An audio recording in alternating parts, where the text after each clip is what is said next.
Alors, pas dans celle qui est tout de suite, mais celle qui sera après la pause. Coopérer, c'est aussi innover. On a parlé beaucoup d'innovation technique, mais on va aussi parler d'innovation organisationnelle au service de la qualité des pratiques. Et je vais appeler les intervenants à me rejoindre. Marie-Astrid Meyer, chef de mission pour la pratique avancée et les protocoles de coopération à la DGOS. Brian Levoivenel, cadre supérieur de santé, responsable de l'innovation et de l'amélioration des pratiques médicales au Vinatier, dont on a déjà parlé.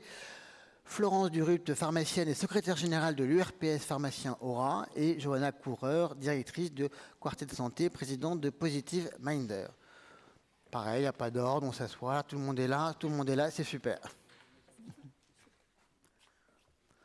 Vous avez remarqué qu'à chaque table ronde, il y a de plus en plus de femmes représentées.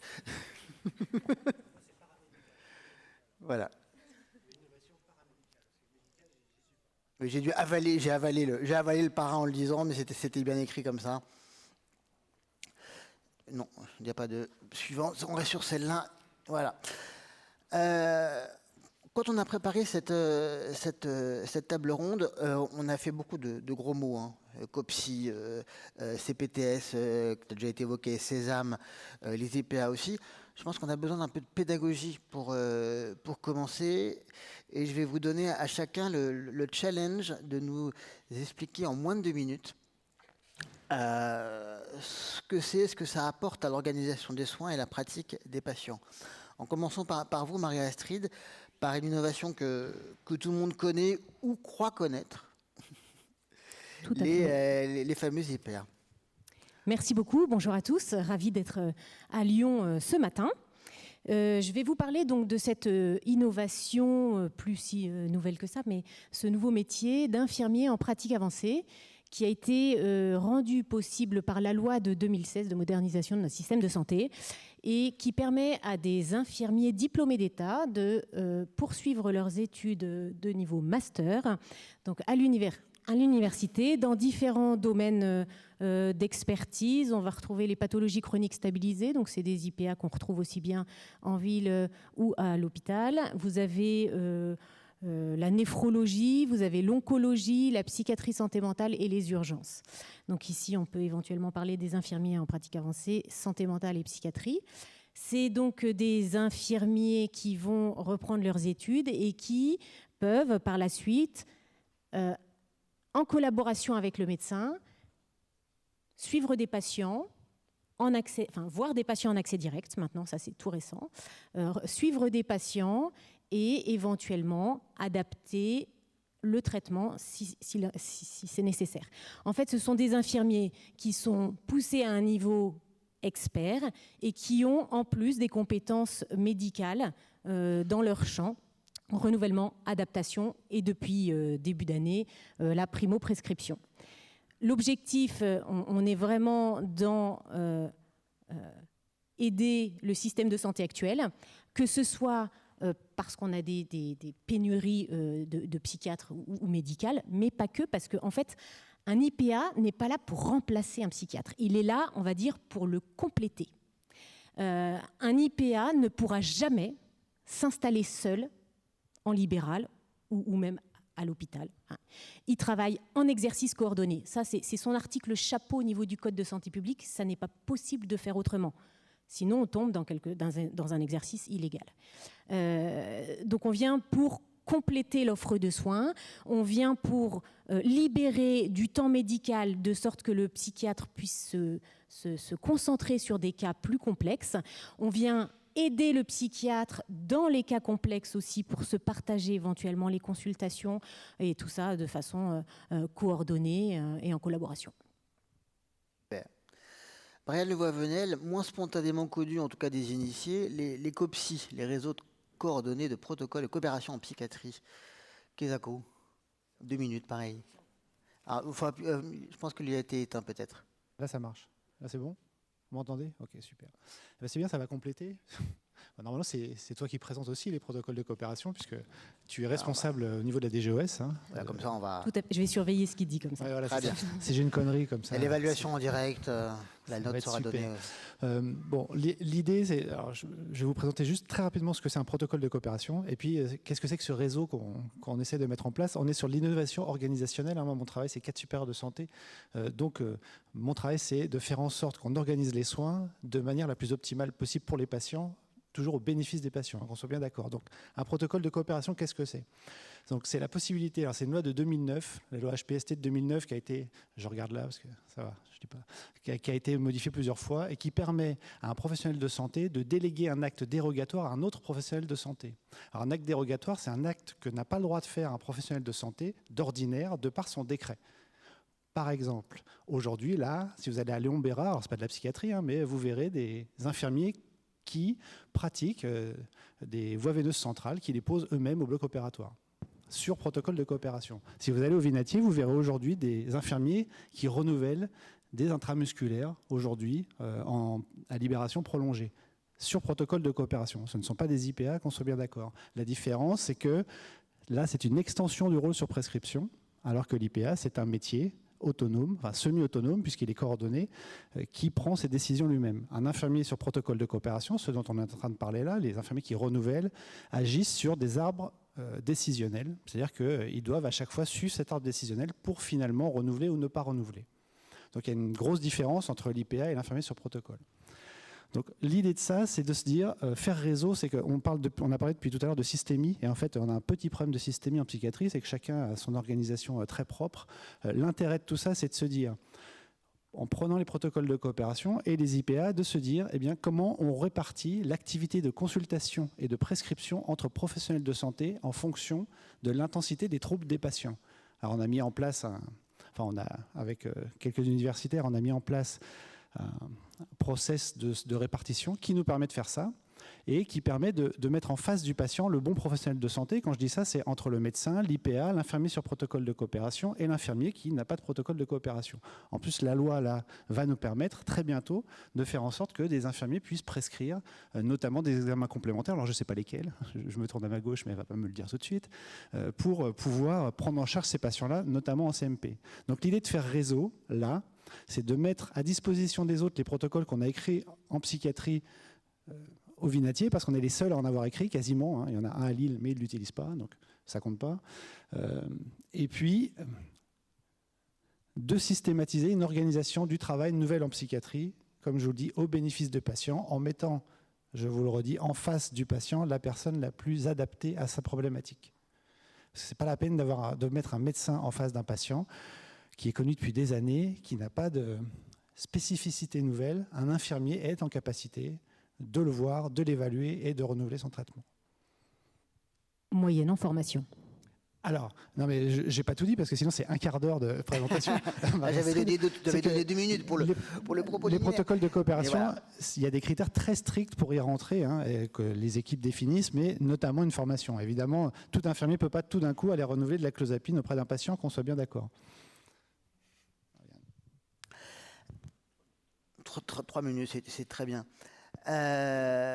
Johanna Couvreur d'abord, un modèle qui s'ouvre, si j'ose dire, Sésame, les soins collaboratifs en santé mentale. Comment ça s'articule aussi avec le reste? Quelle est la logique? Parce qu'on essaie aussi de comprendre comment tout ce parcours se structure avec toutes ces organisations. Il y a clairement une communauté d'esprit et de pratique entre nous tous. Hein. Je pense que c'est la logique de cette table ronde. Sésame, c'est porté par Quartet Santé et par le Centre hospitalier de Versailles et l'Institut Montaigne. Son acronyme, c'est Soins d'équipe en santé mentale, et son ambition, c'est d'améliorer l'accès aux soins dans un contexte d'essor des besoins de santé. Et on s'appuie pour ça sur la médecine générale, qui est vraiment en première ligne de la prise en charge de ces troubles, notamment des troubles psy les plus fréquents. Et on essaie de lever les freins au recours aux soins. Donc concrètement, c'est un parcours de soins non stigmatisant qui place au sein du cabinet de médecine générale un infirmier, donc c'est notre point commun, qui va main dans la main avec le médecin généraliste assurer une évaluation approfondie de la situation des patients et contribuer à une prise en charge validée qui s'appuie sur les recommandations de bonne pratique avec l'appui à distance d'un psychiatre. Ça fait à peu près 5 ans qu'on a mis en place cette action. On bénéficie depuis un peu plus d'1 an d'un article 51. On est déployé en Île-de-France dans 5 départements et on travaille avec 90 médecins généralistes. Et l'intérêt de ce modèle, c'est qu'il s'appuie sur des données de preuve hyper robustes. Ça a été déployé à l'international. C'est très adapté pour des patients qui présentent des troubles psychiques les plus fréquents, troubles dépressifs et anxieux d'intensité modérée à sévère. Ça permet une prise en charge globale, puisque l'infirmier va aussi avoir un rôle de coordination et va pouvoir mobiliser toutes les ressources utiles pour le patient, qu'elles soient psychologiques, sociales, médico-sociales ou sanitaires, quand c'est nécessaire. C'est extrêmement adapté aussi pour repérer de façon précoce des patients qui vont avoir besoin de soins spécialisés. Et là, on va éviter un peu ce couloir du terrible, du retard au diagnostic. Et on sait à quel point ça peut occasionner des pertes de chance terribles pour les patients. Et puis ça aussi facilite la mise en œuvre des recommandations de bonne pratique. On a déjà des données de la recherche qui sont extrêmement encourageantes. Un plébiscite massif de tous les acteurs, y compris des patients. Et on se rend compte qu'à travers les patients qui sont suivis dans Sésame, ce sont souvent des personnes qui sont assez éloignées des soins, qui ont une conscience pas très claire de ce qu'est la santé mentale, qui souvent n'avaient pas vraiment conscience de leurs difficultés et du fait qu'ils pouvaient être aidés. Pour les médecins généralistes, très clairement, c'est une sécurité dans le travail, ça rompt leur isolement. Et puis on a des données d'efficacité aussi sur le bénéfice clinique pour les patients qui sont très encourageants. Donc voilà en quelques mots. Et avec vous, Florence, les acteurs de ville notamment, et les CPTS, cette organisation qui est aussi en train de se structurer et qui est assez différente d'ailleurs selon les régions, on s'en rend compte. Comment les CPTS s'articulent aussi avec les autres acteurs évoqués.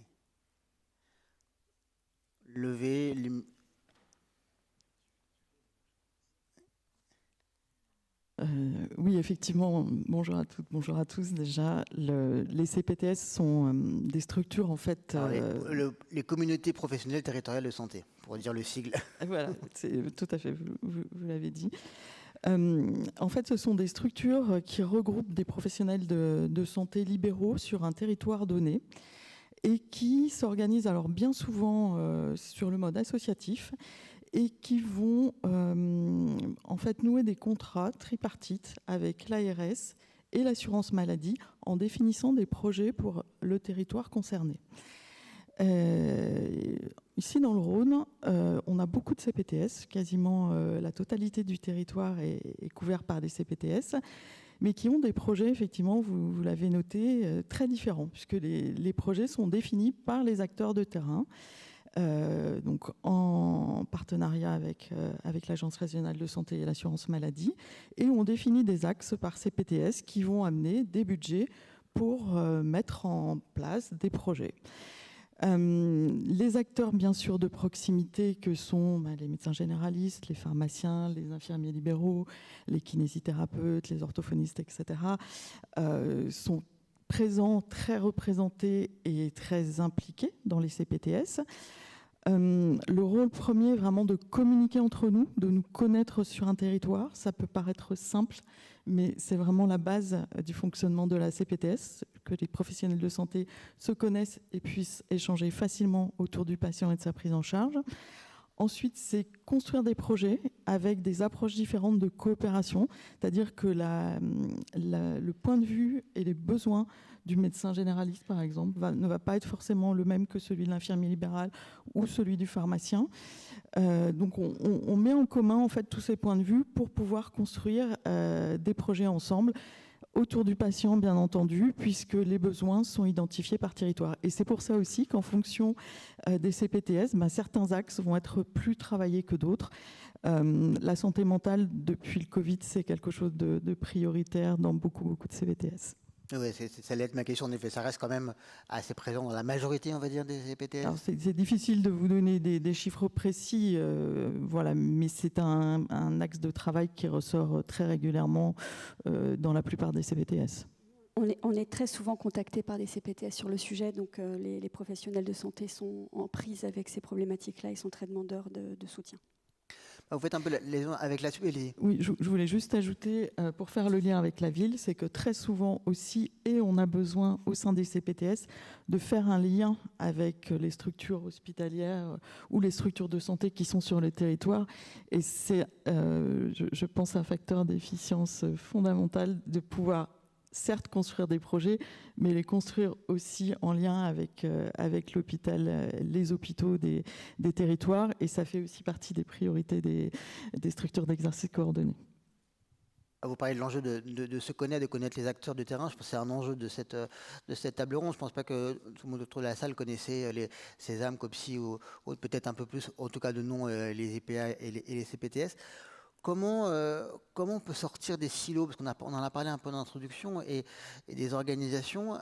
Est-ce que les interactions que vous avez entre vous et avec les autres acteurs reposent surtout sur le bon vouloir de certaines personnes, ou il y a vraiment une structuration, une organisation qui permet de faciliter, et qu'est-ce qui manquerait si ce n'est pas le cas pour l'instant? Qui veut se lancer? Alors, le bon vouloir, oui, bien sûr, il faut être volontaire, motivé, convaincu pour participer à des structures d'exercice coordonné qui viennent en plus de notre exercice habituel. C'est pas très difficile quand même de trouver des motivations parce que c'est vraiment pour améliorer la prise en charge des patients, pour faciliter la mise en place de parcours, pour fluidifier ces parcours. Donc, en général, voilà, on trouve toujours des professionnels de santé qui ont envie de s'investir en plus de leur exercice classique, voilà, pour construire tout ça. Mais on s'appuie aussi beaucoup sur des collaborateurs au sein des CPTS qui sont les coordinateurs. Et on a absolument besoin à la fois de leur expertise et de l'aspect logistique de support. On a vraiment besoin de collaborateurs. Il y en a souvent plusieurs par CPTS.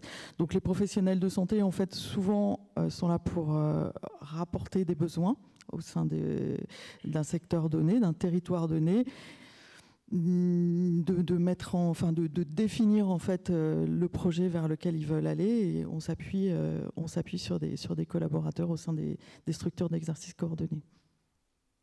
Je vais bien prendre le relais. Alors travailler avec une IPA, c'est déjà sortir du silo. Et je pense que c'est un bon moyen parce que c'est quelque chose de nouveau, c'est quelque chose qui peut éventuellement inquiéter tous les professionnels de santé, pas forcément que les médecins ou autres. Il y a un besoin d'acculturation, il y a un besoin de pédagogie, il y a un besoin de mettre en forme et de mettre en musique cette collaboration qui sera faite, parce que c'est certes un professionnel autonome dans son champ, mais qui travaille en collaboration de façon horizontale, si je puis dire, et non pas verticale, donc vraiment au bénéfice des patients sur le territoire. Il y a énormément de craintes parce qu'il y a beaucoup de compétences qui sont partagées. Pour autant, c'est des craintes qu'on peut très facilement lever parce qu'en fait, on est tous là pour la même chose, hein, c'est rendre service à la population, améliorer l'organisation des soins, le système de soins, tout en maintenant une qualité et une sécurité adéquate. Donc voilà, donc ça nécessite de se poser sur qu'est-ce que c'est qu'un IPA, est-ce que c'est là que je l'attends d'ailleurs, où est-ce que je l'attends. Je pense que la première chose qui nous relie tous les quatre, c'est la définition du besoin sur le territoire. Quel est le besoin? Parce qu'un IPA peut remplacer Sésame, Sésame peut remplacer d'un certain côté l'IPA, le protocole de coopération avec un infirmier peut faire une délégation de tâches de ce que peut faire de façon autonome un infirmier en pratique avancée. Enfin, voilà, donc c'est vraiment qu'est-ce que je veux moi sur mon territoire, le besoin, est-ce que j'ai besoin plutôt que le médecin reste en supervision ou alors soit au contraire à côté d'eux.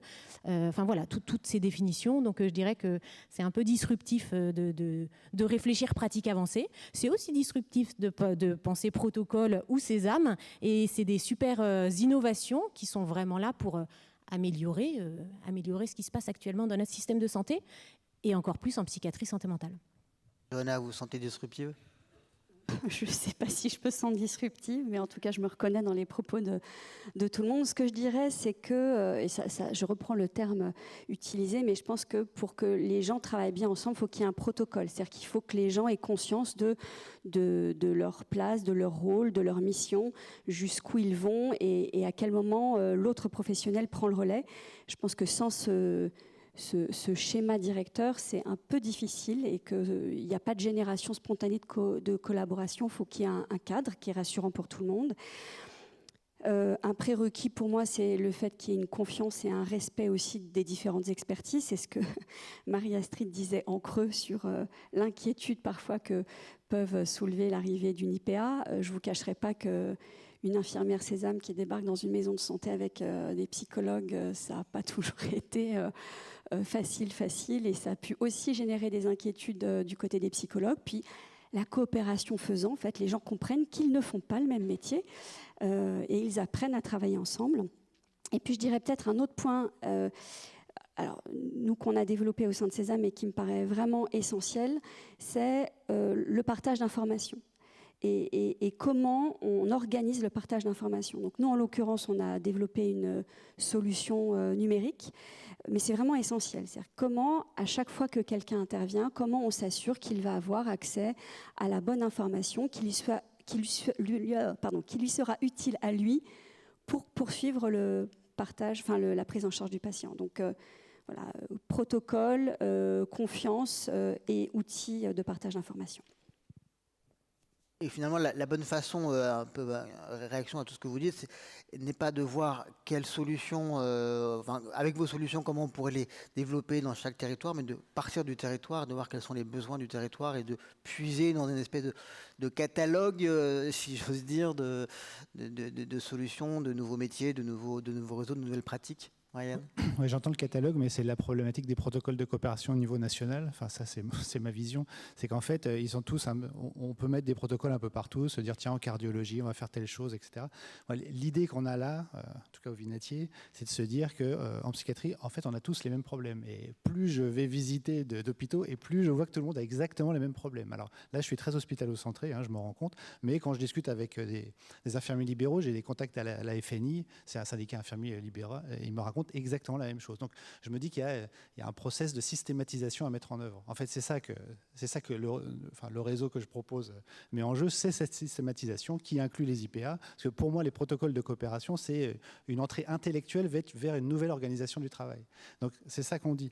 Donc, moi, l'effet catalogue ne m'intéresse pas. Alors, effectivement, on va mettre à disposition des autres des protocoles de coopération. Mais si on ne les inclut pas dans une organisation de travail qui est plus globale, déjà en CMP, par exemple, en centre médico-psychologique, en HDJ, en intra-hospitalier, alors on va reproduire des organisations ponctuelles et parcellaires. Et ça, de mon point de vue, alors c'est peut-être que le mien, mais ça n'a aucun intérêt. D'ailleurs, juste comme ça, là, je vais travailler avec l'ARS Nouvelle-Aquitaine pour qu'on développe ce système-là sur toute la région. J'imagine que si l'ARS a compris ça, c'est parce qu'ils y voient l'intérêt. Et ils n'y voient pas l'intérêt que vis-à-vis des protocoles de coopération.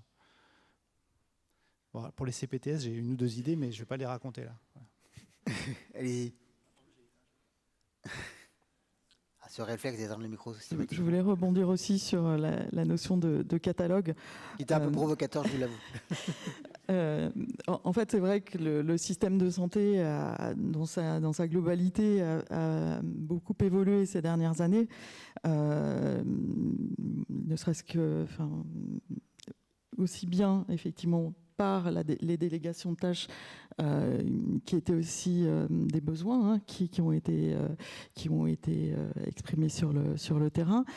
On peut effectivement avoir l'impression de se retrouver face à de nombreuses nouvelles missions et de se dire est-ce que je vais pouvoir faire tout ça ? Est-ce que je vais pouvoir mettre en œuvre tout ça ? Au sein des CPTS, c'est vraiment important de comprendre que les choix sont faits par les professionnels de l'association. En fait, c'est structuré en président, en vice-président, il y a des représentants de chacune des professions. Et le choix de l'axe de travail est fait par les professionnels de santé en fonction des besoins avérés d'un territoire. Mais je vous rejoins, ce sont souvent des besoins communs, ce sont souvent les mêmes qui reviennent. Alors après, voilà, on peut travailler telle ou telle chose de manière un peu spécifique, mais on retrouve souvent les mêmes besoins. Et je voulais rebondir aussi sur les solutions qui ont été proposées tout à l'heure au sein de l'atelier numérique. C'est vrai qu'on a des tas de solutions formidables à notre disposition, qu'on a tout envie d'utiliser, mais pour l'organisation du soin, pour les parcours, pour faciliter l'accès aux soins. Mais il faut aussi faire des choix parce qu'à un moment donné, on peut vite être noyé sous ces outils et ça prend aussi beaucoup de temps de les acquérir, de savoir les utiliser. Et là aussi, je pense que le rôle d'une structure d'exercice coordonné, c'est de pouvoir faire des choix communs pour utiliser, si possible, un outil commun ou en tout cas interfaçable avec les autres. Ça, c'est très important. Johanna. Oui, je réagis juste là je reviens sur le mot de catalogue, effectivement, qui me paraissait un peu provoquant. J'ai fait mouche. Mais non, mais je me mets là du côté de la puissance publique. Il y a des solutions qui existeront par territoire parce que voilà, ça dépendra des ressources qui seront présentes. Mais globalement, on parle d'innovation et ça rejoint la table ronde de tout à l'heure avec ce que disait Pierre-Michel Yorca sur comment on passe à l'échelle. C'est-à-dire qu'il y a des choses qui existent, des protocoles qui ont fait leur efficacité, qui sont réclamés même sur d'autres territoires. Et je pense que l'enjeu, il va vraiment être... là, c'est pas de réinventer la roue forcément partout. C'est d'introduire une vraie culture de l'évaluation. Qu'est-ce qui marche ? Et de réfléchir aux conditions du passage à l'échelle. Du coup, je rebondis parce que je sens Là, sur le sujet des protocoles. Vous avez les protocoles nationaux qui sont pilotés, on va dire, par les tutelles, principalement DGOS et Direction de la Sécurité sociale. Et vous avez les protocoles locaux qui sont donc à la main des établissements, des villes, des CPTS, etc., qui peuvent éventuellement, tout en restant effectivement dans le cadre, avec des équipes qui sont volontaires, écrire un protocole et le mettre en place dans un lieu défini. Depuis très peu de temps, quelques années, mais vraiment 3-4 ans, je ne saurais plus dire exactement, je ne sais pas si c'est 2019-2021, nous avons la possibilité, donc le secrétariat du comité national interprofessionnel, en gros des protocoles qui pilotons les protocoles, nous avons la possibilité de monter un protocole local qui serait éventuellement essaimé au niveau national via différentes ARS, notamment, ou des gens comme Brian. Éventuellement, on peut le passer en national. Donc on attend, et c'est au travers de journées comme celle-ci, mais aussi des enquêtes annuelles qui sont faites sur ces protocoles de coopération, où on demande des indicateurs de façon annuelle qui nous permettent d'évaluer la portée du dispositif, l'intérêt qu'il peut avoir, s'il y a éventuellement des événements indésirables graves ou pas, qui nécessitent de revoir la formation, de supprimer le protocole, etc., etc. Avec des indicateurs comme ça annuels sur quelques années, on va pouvoir éventuellement se dire, tiens, tel protocole local a un intérêt puisqu'il a essaimé au niveau national, parce qu'il a fait ses preuves, etc., etc. Et là, on le portera au niveau national. Ce n'est pas encore arrivé. Parce que jusque-là, les remontées que j'ai à mon niveau, c'est les équipes, j'ai un super protocole, il est top, passez-le en national. Parce que national égale financement plus facile, parce que sinon, ça en dépend du FIR des ARS. Le problème, c'est que j'ai aucun indicateur. Donc en fait, derrière, je suis convaincue que vos protocoles sont super sur le terrain. Maintenant, soyons professionnels, donnons des données probantes pour éventuellement évaluer et voir l'intérêt de le porter au niveau national. Ryan. C'est mort pour moi, là, c'est ça? Bon. Juste, les protocoles locaux en psychiatrie, en fait, le premier... c'est au Vinatier 2023. Donc en fait, c'est très jeune. On a des indicateurs qu'on pourrait transmettre, mais je pense pas que je suis pas sûr que celui qu'on a mis en place aux urgences serait intéressant au niveau national. Donc c'est pour ça qu'on l'a pas proposé. Après, le deuxième en psychiatrie, c'est octobre de la même année, et c'est sur le renouvellement de la clozapine par des infirmiers. Donc 2 fois sur 3 avec le médecin. Donc là, on commence à avoir quelques chiffres, mais c'est pareil. Je ne suis pas persuadé que celui-là devrait être porteur national. Là, on est en train d'en mettre un autre en place, qu'on vient de commencer là, pour lequel on commence à avoir quelques résultats sur du renouvellement de traitements psychotropes en CMP, avec prescription d'examens complémentaires et d'infirmières libérales. Et là, franchement, on va attendre 1 an ou 2, mais franchement, là, au bout de 2 mois, ça fait que 2 mois qu'on l'a mis en place, hein, au bout de 2 mois, 5 infirmiers, 250 consultations, 400 échelles d'évaluation clinique standardisées passées, 0 événement indésirable, aucun retour d'élégant, non, un retour d'élégant, en plus justifié parce que le patient commençait à décompenser. Donc en fait, là, on commence à avoir quelque chose qui, je pense, à un moment, je viendrai de présenter. Pas de problème. Et c'est ce modèle-là, c'est ce protocole-là qui, en tout cas, attire l'ARS Nouvelle-Aquitaine et puis toute la région Poitou-Charentes, dans laquelle on est en train de développer là. Juste un ordre d'idée, on va avoir 10 CMP pour une trentaine de professionnels dans 7 hôpitaux là, qui s'engagent sur ce protocole-là en région Poitou-Charentes. Donc tout ça, c'est en train de se monter, mais en psychiatrie, alors je ne sais pas pourquoi, ça c'est aussi... petite interrogation. Pourquoi en psychiatrie on a attendu 2023 pour faire quelque chose? Les premiers protocoles à l'AP-HP, le premier qui est sorti, il est 2011, c'est ça, en national? Je ne sais même pas si on en a en national. Non, pas en psychiatrie. Ah oui, mais juste ah non, mais oui, bien sûr. De psychiatrie, en fait. Après, on avait des expérimentaux précédents aussi. Exactement. Mais... Dans ce système coopératif, nouveaux métiers, nouvelles compétences, nouveaux réseaux, je vais en rajouter une couche avec un interlocuteur quand même qui est hyper important, c'est les représentants de patients. Et je vais donner la parole encore une fois à un témoin du premier rang, Mathilde Leblanc-Braouzek, bénévole à l'association Facette Festival. Comme je ne l'ai pas vue, je ne sais pas si elle est là avec nous. Si. Ah oui, ouais. Vous pouvez appuyer. Ah oui, vous êtes caché derrière quelqu'un, je ne vous voyais pas. Allumez votre micro. Oui. Je crois justement que cette question était au cœur d'une récente journée sur le partenariat avec les patients auquel vous avez participé. Oui, bonjour, je prends aujourd'hui la parole en tant que bénévole pour l'initiative citoyenne en santé mentale Facette. Et cette initiative qui a été créée par des jeunes et pour des jeunes organise chaque année un événement qui s'appelle le Festival Facette, qui mène à réunir des jeunes autour de ces questions de santé mentale tous les ans, dans le réel, donc pas par la technologie, mais bien en présentiel. Et donc c'est cette initiative et ce festival, et donc nos indicateurs ensuite, suite à des interviews avec des jeunes qui étaient présents à cet événement, qui nous montrent que c'est grâce au festival, grâce à cette collectivité, mais avec les jeunes, donc avec les gens concernés et non pas autour des jeunes, qui permettent de déconstruire les préjugés sur la santé mentale, qui permettent aux jeunes de se sentir écoutés, d'être mieux informés sur ces sujets, et donc au final d'avancer, de traiter, finalement, pas de traiter, mais d'arriver à déstigmatiser ces questions de santé mentale avant même qu'elles arrivent, ou à aider à fournir ce lieu plus safe, plus à l'écoute des jeunes et des gens finalement concernés en priorité par ces questions de santé mentale. Et donc on ne parle pas ici de projets autour des soignants, bien sûr, on parle des projets de gens concernés, mais avec eux et non pas autour d'eux. C'est ce jouet collectif en direct qui nous permet d'avoir ces résultats à travers le festival, mais aussi à travers d'autres initiatives plus à petite échelle, donc au niveau de la collectivité, au niveau des laboratoires, permettent de déterminer permettent de discuter des déterminants autour de la santé mentale, qui nous permet d'avoir ces résultats et au final d'avancer ensemble pour améliorer la situation. Et question subsidiaire, comment vous interagissez avec les acteurs de terrain, les organisations de terrain de villes plutôt hospitalières? Bonjour, je suis Clémence Moisin, la présidente de l'association Facette.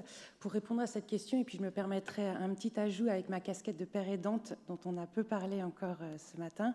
Nous, le principe, c'est en effet que la coopération, elle met au cœur les jeunes. Et autour de ces jeunes, il y a des dispositifs comme par exemple un conseil scientifique, donc des professionnels de santé mentale qui co-construisent les dispositifs. On a des professionnels de terrain, notamment, qui y participent. Je voulais parler de la paire-aidance professionnelle, puisque moi, c'est mon spectre d'activité. Et je pense que sur cette table ronde, ça aurait été chouette que le 5e fauteuil qui est resté vide soit occupé par un ou une paire-aidante professionnelle. En termes de coopération, c'est quand même extrêmement innovant. Moi, j'exerce en ville, donc pas à l'hôpital, et je travaille notamment beaucoup avec le Conseil local de santé mentale, et les modes de coopération sont extrêmement intéressants et montrent des résultats assez bluffants. Donc peut-être l'année prochaine, dans ce siège vide, un père aidant, s'il vous plaît. Avec grand plaisir, c'est noté. Comment les uns les autres, dans les CPTS, dans les Sésame, dans les COPSI, vous intégrez les pères aidants, les associations, les représentants de patients d'usagers? Johanna, vous avez le micro avant. Je veux juste rebondir justement sur le CLS. Ça faisait partie effectivement des messages que je voulais faire passer aujourd'hui. On a, donc vous avez compris, les CPTS sont des professionnels de santé de terrain, libéraux. Et les axes, les projets que l'on construit au sein des CPTS trouvent bien souvent écho avec des projets qui rejoignent en fait le même esprit de prise en charge, d'améliorer la prise en charge des patients au sein des CLS. Alors, encore un acronyme, des contrats locaux de santé. Les CLS sont des contrats qui sont conclus entre une municipalité, une ou plusieurs municipalités et l'ARS, pour définir aussi des projets au service des patients. Et on a une convergence très souvent, en tout cas moi dans le secteur où j'exerce, et pour mener à bien le projet d'améliorer la santé mentale, le repérage des patients à risque au sein de notre territoire, nous nous sommes appuyés sur le CLS qui développe aussi la même prise en charge, alors avec un axe différent, avec un point de vue différent porté par des acteurs de terrain qui, au départ, ne sont pas forcément tous professionnels de santé, mais cette mise en commun, en fait, des attentes, cette mise en commun, ces discussions autour des besoins des patients, je trouve, sont très riches et permettent vraiment de mettre en place des projets sur mesure pour les patients. En tout cas, c'est mon sentiment. Je trouve que la coopération entre les CPTS et les CLS, quand elle est possible, est très enrichissante et va vraiment au bénéfice du patient à 100%. Johanna. Donc, merci infiniment Clémence pour ton intervention et tellement juste. Nous, on a été interpellés pour intégrer des pères aidants dans Sésame, mais comme on est dans un modèle... Venez vous asseoir avec nous, Clémence, d'ailleurs, comme ça, dès cette année, vous serez assise avec nous.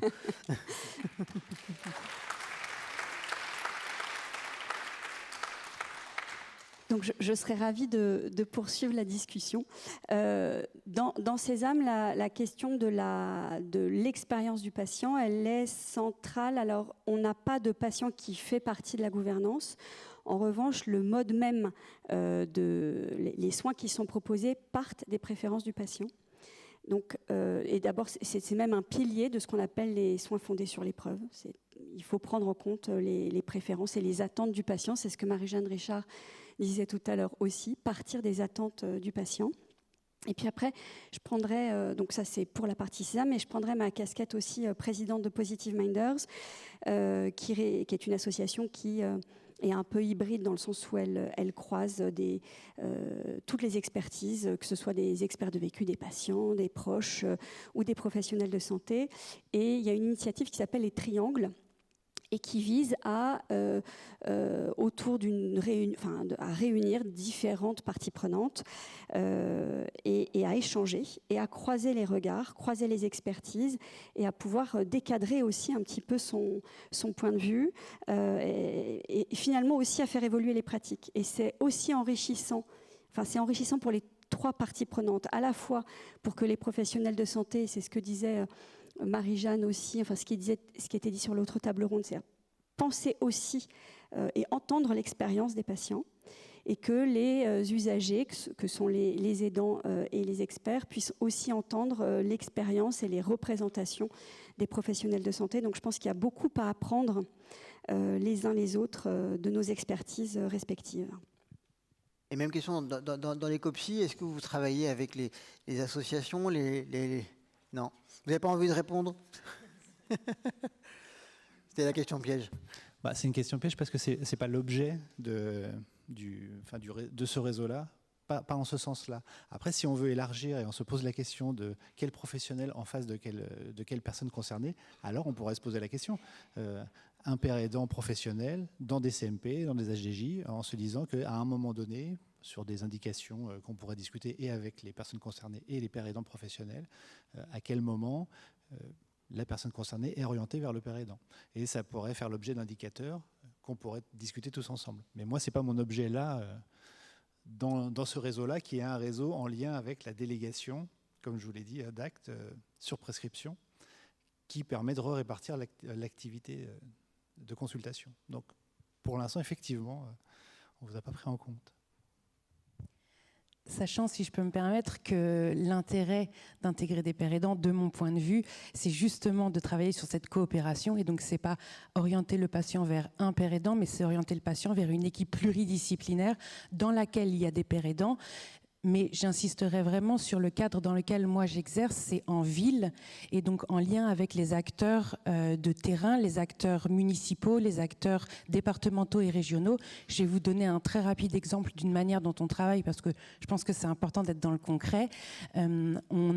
Animé par le CLSM, il y a des RESAD, ce sont des réunions dans lesquelles on évoque des situations, alors le terme n'est pas très bien choisi, mais difficiles. En tout cas, ce sont des situations qui sont au croisement de plusieurs enjeux d'ordre psychiatrique, d'ordre social, d'ordre professionnel. Et au cours de ces réunions, la personne concernée est évidemment le plus souvent présente, mais il y a systématiquement des pairs aidants pour pouvoir avoir cette présence des personnes concernées dans des instances où on discute pas d'elles, mais pour elles et avec elles. Si je peux rebondir, et je pense que c'est quand même aussi un peu le sujet de l'innovation depuis ce matin, c'est le modèle économique ou les modèles de financement, c'est-à-dire comment on arrive à... Il y a des nouvelles professions, enfin là en l'occurrence les pairs aidants sont des nouveaux professionnels, comment on arrive à les faire exister pleinement, quelles sont les sources de financement pour que ça s'intègre pleinement dans les pratiques de soins. Oui, c'est un bon point. Moi, je pourrais évoquer uniquement la manière dont on travaille dans l'association dont je suis salariée. En effet, moi, je suis salariée à temps plein en CDI dans une association où j'exerce le métier de coordinatrice psychosociale, exactement au même titre que mes collègues qui peuvent être psychologues notamment ou médecins de santé publique. Et on est financé par la DGOS. Après une expérimentation avec le FIOP, on a été pérennisé. On a le temps pour nous deux questions rapides de la salle aux réactions. Monsieur. Oui, voilà, je suis vice-président de la CPTS Grand Annecy et psychiatre. Et j'ai deux questions. Qu'est-ce qu'il en est des IPA avec les psychiatres libéraux? Parce que c'est la première fois que j'entends parler d'IPA en psychiatrie.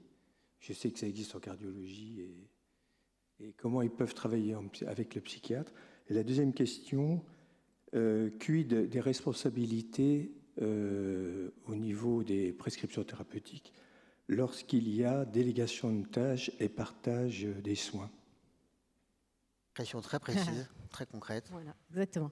Alors, les IPA, psychiatrie, santé mentale, peuvent exercer aussi bien en établissement de santé, en centres médico-sociaux. Elles peuvent aussi être en assistance d'un médecin spécialiste. Donc, en ça, elles peuvent aussi intégrer la ville, de fait, enfin, un cabinet. Et maintenant, depuis le début de l'année, on a sorti un décret qui permet en fait aux IPA de ne plus être raccrochés uniquement aux psychiatres, mais également aux médecins généralistes. Donc, elles peuvent intégrer des maisons de santé, des centres de santé, donc aux côtés de psychiatres ou de médecins généralistes. Donc ça, voilà. Et elle, bien sûr, elle est pleinement responsable de sa prescription. Brian, je te laisse répondre pour le côté protocole. La question, quand même. Je ne sais pas, il y a une question après. Non, mais je peux y répondre. Pour les protocoles de coopération, c'est celui qui est délégant, qui est responsable de la prescription, c'est-à-dire que ce qui est écrit sur la prescription, en fait, l'infirmier, quand il est sur protocole de coopération, lui, il est responsable de l'évaluation qu'il fait pour renouveler le même traitement ou pour mettre en œuvre la délégation telle qu'elle est prévue. Ce qui fait que, dans un protocole de coopération, le délégant, c'est-à-dire soit le médecin, j'espère bientôt des IPA, même si je vais me faire engueuler dans 2 minutes, mais en tout cas, le médecin ou celui qui est délégant, ça pourrait être aussi un pharmacien, tu vois, il est responsable du protocole, de ce qui est écrit dedans, donc il faut que ça réponde aux bonnes pratiques. Hein. C'est un document extrêmement sérié et très complet, notamment en termes d'arbre décisionnel. Si je veux renouveler un antidépresseur aujourd'hui, les infirmiers, en tout cas en CMP, ils ont une liste d'effets secondaires à aller regarder, une échelle d'évaluation standardisée à réaliser, un entretien, et ensuite, s'il n'y a aucun problème, ils peuvent renouveler. S'il y a le moindre problème, ils reviennent vers le médecin. Donc, Le médecin est responsable de ce qui est écrit dans le protocole, l'infirmier est responsable de son application. Ce qui fait que contrairement aux IPA, et c'est la grande différence, là l'infirmier sur protocole de coopération, lui, il est bien sur un rôle prescrit. C'est-à-dire que le protocole de coopération, c'est comme une forme de nouvelle prescription. Et l'infirmier va mettre en œuvre cette nouvelle prescription. Si la prescription est mauvaise, on ira voir s'il y a un problème un jour de responsabilité, on ira voir la prescription. Est-ce que la prescription est conforme aux bonnes pratiques? Oui, non. Non, alors pourquoi, docteur, pourquoi vous avez écrit ça? Bon. Si l'infirmier décide de pas... si l'infirmier n'a pas suivi le protocole de coopération et que le protocole est écrit correctement, alors c'est l'infirmier qu'on ira voir. Contrairement aux IPA, où l'IPA, lui, est responsable de A à Z de sa prescription. Puisque parfois, il peut même l'avoir initiée. Alors après, elle est revérifiée au moins une fois par un psychiatre, j'ai vu, mais en tout cas, il en est responsable. Pas vérifier, c'est si on veut renouveler derrière, il y a une concertation avec le psychiatre. Attention aux termes. Non, et je rajouterais juste pour le protocole qu'il y a aussi la supervision. Le médecin, dans le protocole, est responsable de la supervision qu'il fait au sein de ce protocole. Et ça sera sans doute le mot de conclusion de notre... Oui, juste pour vous apporter un éclairage sur le dispositif Sésame, c'est le médecin généraliste qui est responsable. Donc le psychiatre fait des préconisations qui peuvent être suivis ou pas par le médecin généraliste. Et c'est l'un des atouts, c'est que ça marche bien si les trois se parlent. Donc, médecin généraliste et infirmier se parlent très souvent parce qu'ils travaillent dans le même lieu. Et il y a très régulièrement, il y a des réunions entre les médecins généralistes, le psychiatre et l'infirmier pour échanger autour des situations des patients. Mais dans notre cas, nous, qui est un cas un peu à part et où il n'y a pas de protocole, c'est le médecin généraliste qui reste responsable. Brian? Non, juste comme ça. En fait, moi, mon enjeu, c'est pas que le mien, c'est qu'il n'y ait plus de protocole de coopération. C'est qu'en fait, c'est intéressant, le protocole de coopération, ça permet d'étendre le rôle sur prescription. Ce qui serait intéressant, c'est que ce qu'on fait là sur protocole de coopération, on voit que c'est assez sécure, parce que dans tous les protocoles de coopération en France, il y a très très peu de problématiques. C'est qu'on puisse faire en sorte que ce soit intégré directement dans la loi. Mais bon, c'est peut-être pas pour tout de suite, ou pas pour tout en tout cas. Pas pour tout exactement, parce que quand on a un protocole de coopération nationale sur l'insuffisance cardiaque sévère, il n'y a pas de raison de le mettre dans le métier socle infirmier. Donc ça restera un protocole pérenne, sauf si on en Vous éventuellement de continuer cette conversation si vous le voulez. Pendant la pause, merci beaucoup, un grand merci à tous les cinq, à tous les six avec vous pour cette table ronde.